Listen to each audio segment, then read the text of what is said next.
Good evening and welcome to Prime News on my Media Prime Live from Fengudrom Bange in Douala, the economic capital of the country. My name is Gienda Peldrin Blanche King. To begin the news this evening, over 1,000 teachers who have not answered present to their duty posts for some time have been called to present justifications in 2 weeks, resume duties or face administrative sanctions. This is according to a communique issued recently, signed by Minister of Secondary Education, Professor Nalova Pauline Lyonga. Details in the following report. Minister of Secondary Education, Professor Pauline Nalova Lyonga, has served what will be the last warning of the year to over 1,000 teachers who have abandoned their duty posts. These teachers have to report to the Human Resource Department of the Ministry of Secondary Education within the next 2 weeks or face full administrative sanctions. According to the communique bearing the names of the teachers, failure to show up with necessary documents justifying their current administrative situation, they will face serious disciplinary sanctions. Since the escalation of the Anglophone crisis in late 2017, teachers have been targeted by armed individuals who kidnap, torture, impose ghost towns, and call for school boycott. Teachers have equally been killed and some threatened to abandon their place of settlement. According to sources, a majority of these teachers shortlisted to appear at the Ministry of Secondary Education in a fortnight are from the restive regions of the country. The recent call from the government is not the first of its kind. At the level of regions, teachers have been called back to the classroom severally despite security challenges. A non-denominational prayer march to create a spiritual atmosphere in Bamenda, coordinated by Pastor Gapsa Glory, has brought together Christians from the city of Bamenda. This prayer is dedicated to the return of peace and calm in the two English-speaking regions of the country. Charles Kebwa reports from the Northwest region. Non-denominational group made up of women and prayer warriors from all denominations in the city of Bamenda came out in their numbers in a prayer march to pray for the nation of Cameroon. Led by Pastor Gapsa Glory, the prayer march was to create a spiritual atmosphere in the city of Bamenda. Et dans ces marches, c'est pour créer l'atmosphère spirituelle dans la ville de Bamenda et dans tout le Cameroun.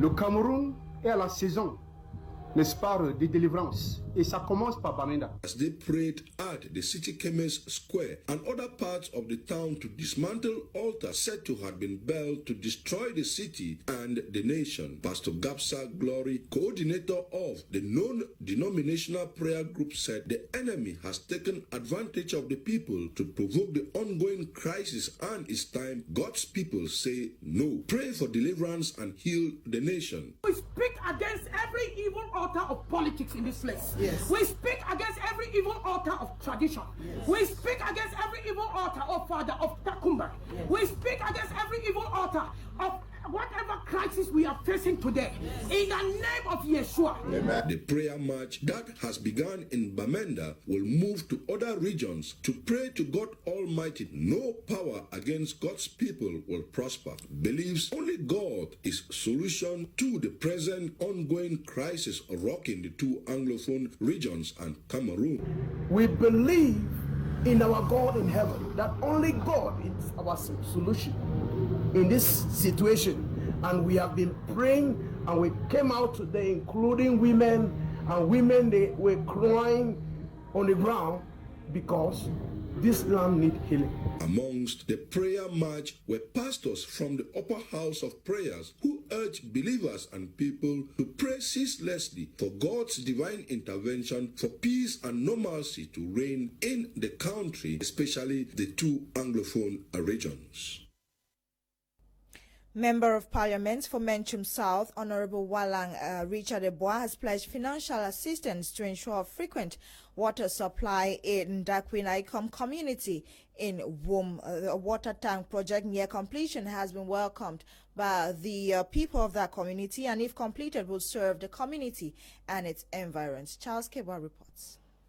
The Member of Parliament for Manchum South, Honorable Walang Richard Ebwa, Monday, December 7, 2020, was personally involved with his people to carry out works at the Ndakwi Nicom water tank project. Honorable Walang Richard's personal involvement and financial assistance to enhance works at the Ndakwi Nicom Womb Center Subdivision water tank project at almost completion is to ensure frequent water supply to the community that awaits the completion and flow of water from the Agam Giant Water Project, which the Ndakwi Nicom water tank will serve as a reservoir. His initiative has been welcomed by the people of that community in need of water. He earlier promised to support the Ndakwi Water Project, and today he has finally realized the support, and all the community and those living in the area are very happy with what he has done. Now, God will continue for guide Honorable Walang Richard,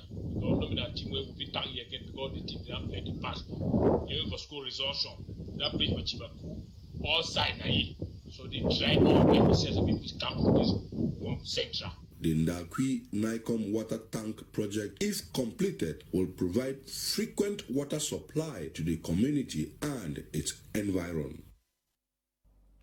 To commemorate this year's edition of the International Day for Human Rights, or International Human Rights Day, human rights defenders in Central Africa, Red Dark, organized a two-day activity beginning yesterday focused on issues relating to tribalism, hate speech, and human rights violation in Cameroon. Details in the French language with Gladys Bomotongina.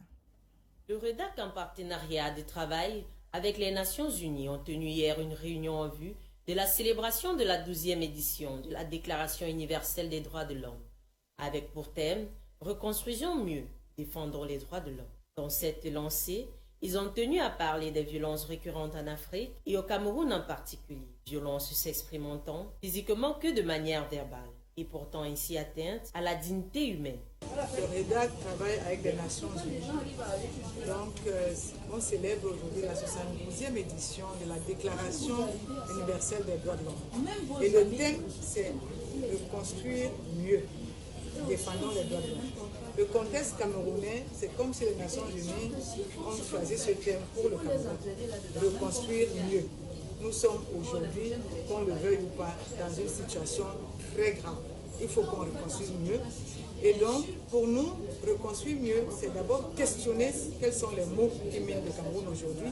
Nous savons qu'il y a des propos haineux, le répit identitaire, que ce soit en ligne, que ce soit sur les plateaux télé, entre les politiques, entre les Camerounais et entre eux-mêmes, n'est-ce pas, les universitaires. La deuxième chose, l'Union africaine a mis en place un programme « Faire taire les armes en 2020 ». Et le programme est à la fin. Et aujourd'hui, en 2020, les armes tombent plus que jamais en Afrique centrale et particulièrement aussi au Cameroun. Par ailleurs, des propositions ont été faites au sortir de là par les différents orateurs présents. Le sujet a consisté donc à faire une palette de propositions, c'est-à-dire qu'il faut constitutionnaliser la protection des groupes. Il faut que sur le plan gouvernemental, il y ait une institution qui veille de manière vigilante sur les propos qui sont tenus à travers les réseaux sociaux qui, comme je l'ai indiqué tout à l'heure, piétinent et portent atteinte à la dignité humaine et surtout à la dignité culturelle. Tout homme a des droits et il serait bien de les respecter, mais chacun devrait savoir que sa liberté s'arrête, celle des autres. On our cultural page, sons and daughters of the 4 villages that make up the Wovia clan have been called to preserve the cultural identity of the clan. The call was made by the traditional rulers of the 4 villages that make up Wovia clan while presenting the chief elect of Ndame village to the population. Kumon Norimbom completes the story. Mr. Oxford Njombo is the chief elect of Ndame village. He was elected by the 20 kingmakers of Ndame village in a consultative talks that took place on the 30th of November at the Wovia village community hall. He was presented to the divisional officer of Limbe 2 subdivision while waiting for the prefectural decision to be validated by the senior divisional officer for Fako. His election as the rightful heir to the Ndame throne gave birth to the Wovia Chiefs Conference, as Ndame village is the last village of Wovia clan that existed without a traditional ruler for more than a century.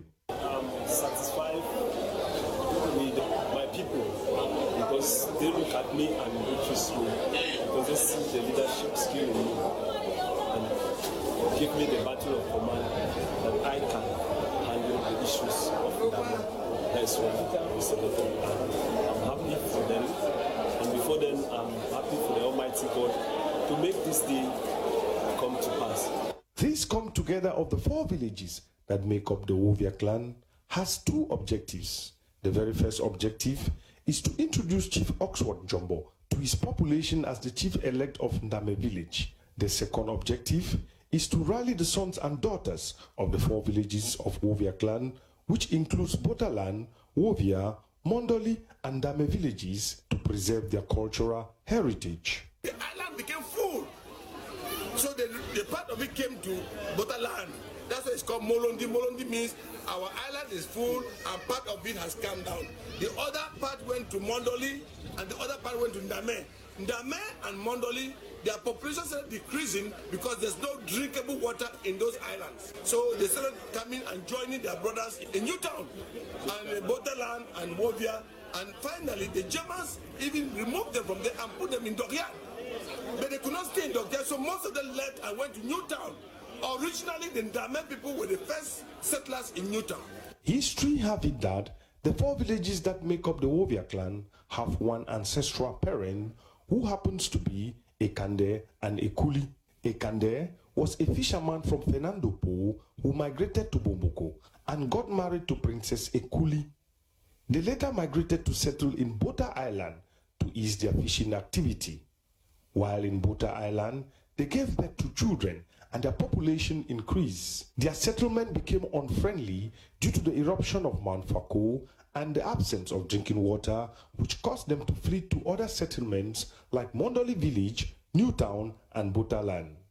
The Wovia clan is said to be the largest indigenous clan in Limbe, just like Ndame indigents are said to be the first settlers in Newtown, Limbe, and Dokyard Down Beach before the Bakwarians from Boya came in. Cameroon Fulbright teachers alumni will now assist internally displaced women establish civil status documents. This comes on the heels of recurrent harassment faced by this vulnerable group of persons since the escalation of the Anglophone crisis in 2017. Details with Crise. Women and girls remain one of the vulnerable groups that continue to suffer following the ongoing Anglophone crisis. Gender-based violence and police harassment has been on an increase for this vulnerable group. This crisis, we don't lost plenty citizens. We lost our documents, we lost our loved one, we lost our home. As I tell you, I feel victim for my document. Now it's easy for me because people travel like now say just this moment one down here. They want me for because of ID card.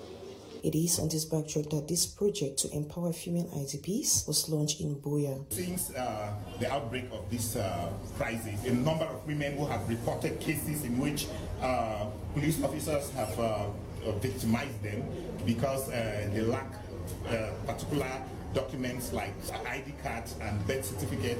The objective of this is to provide legal aid. With an objective to advocate the rights of women and girls, training female IDPs on monitoring and reporting human rights abuses to civil status registration is one of the focus areas for this project. We are going to begin a 4-day training workshop in Tiko, and we'll move from Tiko to Kumba, where we'll have another 4 days training workshop where we are going to train 30 women each. At the end of the project, these women will have been equipped with the skills and knowledge about human rights monitoring, documentation and reporting. To ensure proper implementation, CAFTA President says some mechanisms will be put in place.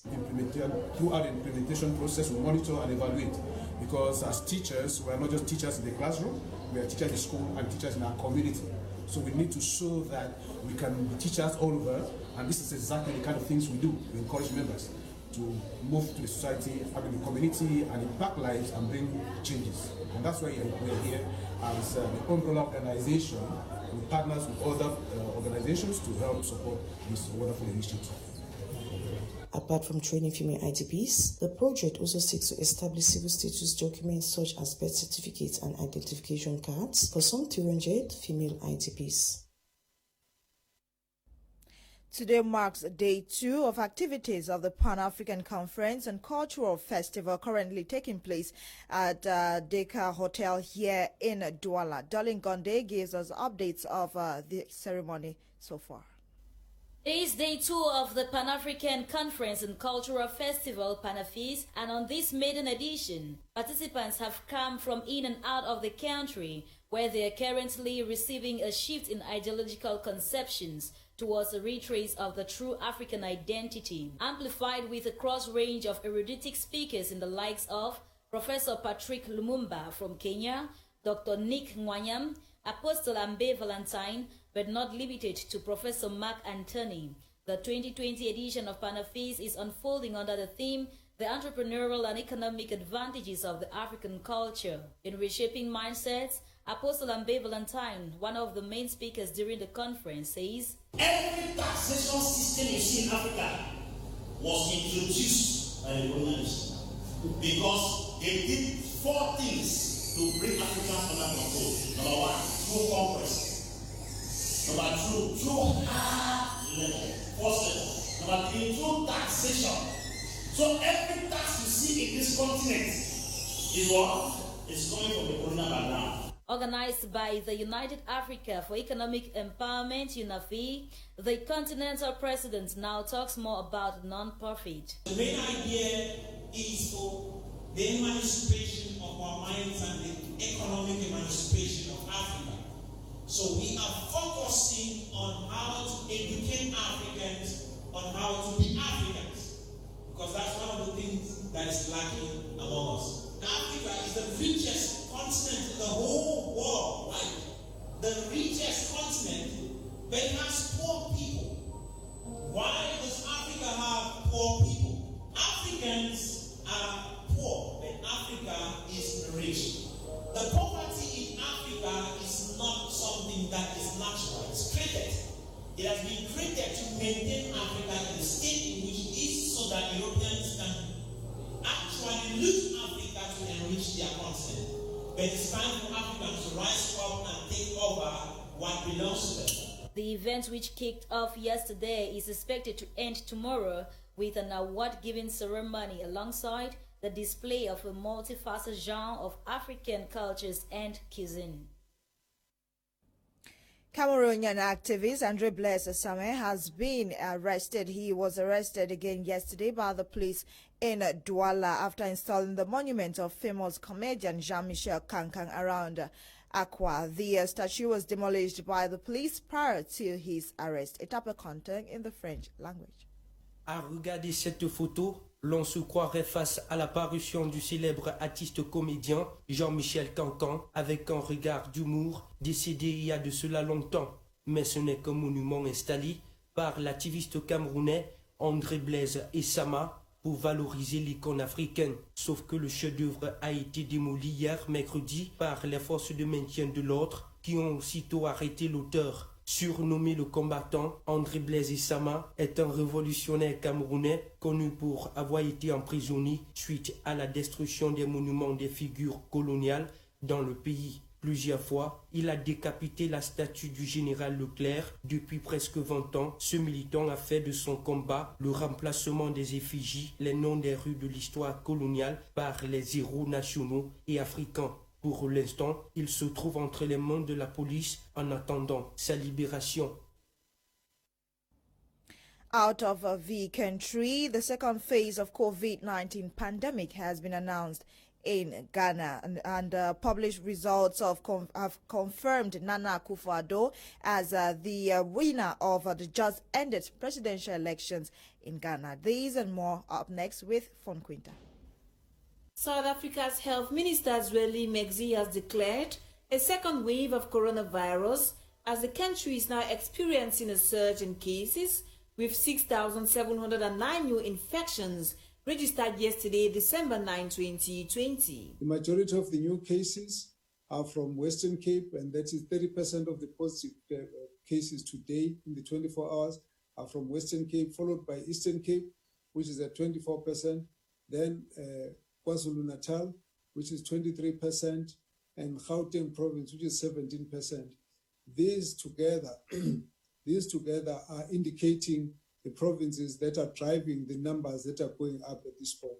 Free State, Limpopo, Mpumalanga, and Northwest each account for 1% of the new cases respectively.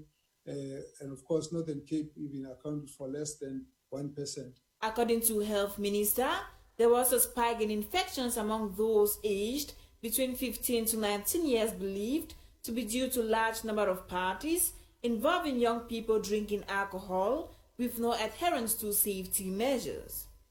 Since the pandemic began, South Africa has had the highest number of cases in Africa with over 828,598 confirmed cases and 22,574 fatalities. Meanwhile, Ghana's main opposition party, the National Democratic Congress, has rejected the election results declared by the Electoral Commission, citing alleged irregularities. Following Monday's election, President Nana Akufo-Addo 76 secured 51.59% of total vote cast, while opposition leader, former President John Mahama, secured 47.36% in an election that saw more than 13 million voters.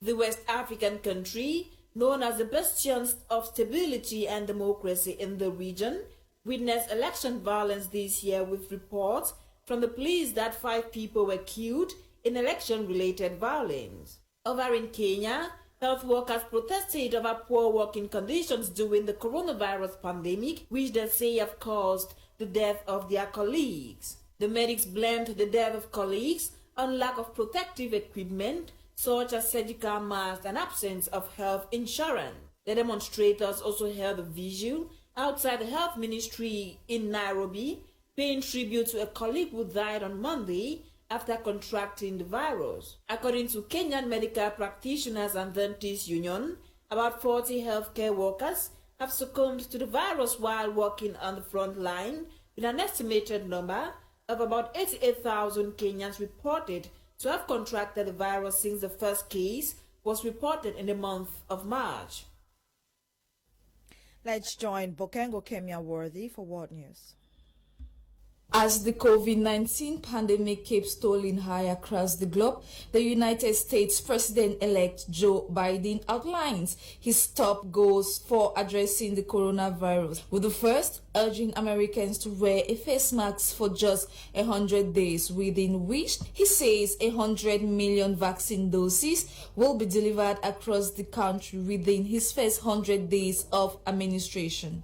While in India, an unidentified illness has spread across the country, taking more than 300 persons to the hospital, all of which have been hospitalized. According to patients in the state of Andhra Pradesh, the disease has as symptoms nausea, seizure, loss of consciousness, as well as anxiety. This disease that has spread throughout India over the weekend and early this week has taken the life of one citizen. Health specialists say the cause or the spread for the disease is unknown. Experts and personnel are carrying out investigation regarding this unknown disease that is setting the country in more panic amidst the coronavirus, which cases in India is above 800,000 cases. Away from global health issue, China plans to improve its green finance standards to support its carbon neutrality objective. This will make things easier for foreign investors to enter the green finance market, as well as promote domestic standards of the market at home and abroad, strengthening international cooperation. In the midst of conflict, hunger, disease, and pandemic worldwide, the United Nations High Commissioner for Refugees records more than 80,000 million persons displaced globally as a result of fleeing homes in war zones, despite calls for ceasefire and compassion amid coronavirus, whose cases are tolling very high.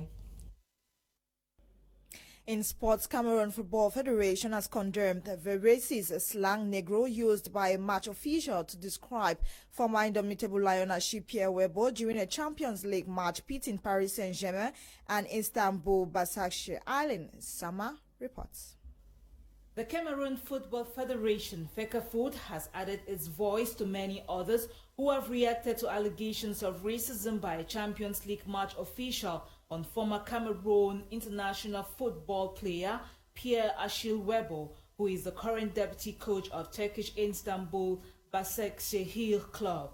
The incident happened on Tuesday during a return leg match pitting Paris Saint-Germain and Başakşehir at the Parc des Princes Stadium in Paris, France, when the fourth match assistant, called Tescu from Romania, used a racist slang on Achille Webo, calling him Negro. The incident sparked a roar which led the match to stop abruptly as players from both sides walked out of the pitch condemning the racist slang. Reactions kept streaming in from across the globe, with all condemning the racist remark, including Turkish President Recep Tayyip Erdogan, as well as the Turkish club, victim of the circumstance, Başakşehir, who responded by tweeting "No to racism, #respect," along with a photo of UEFA's anti-racism logo. In a communique made public on Wednesday, December 9, Fcfa expresses indignation toward the attitude of the match official, whom it says has no place in no stadium in the world. Telephone microphones picked up a furious Webo during the incident repeatedly as he asked why a racist term, Negro, had been used to describe him. He's talked himself into big trouble.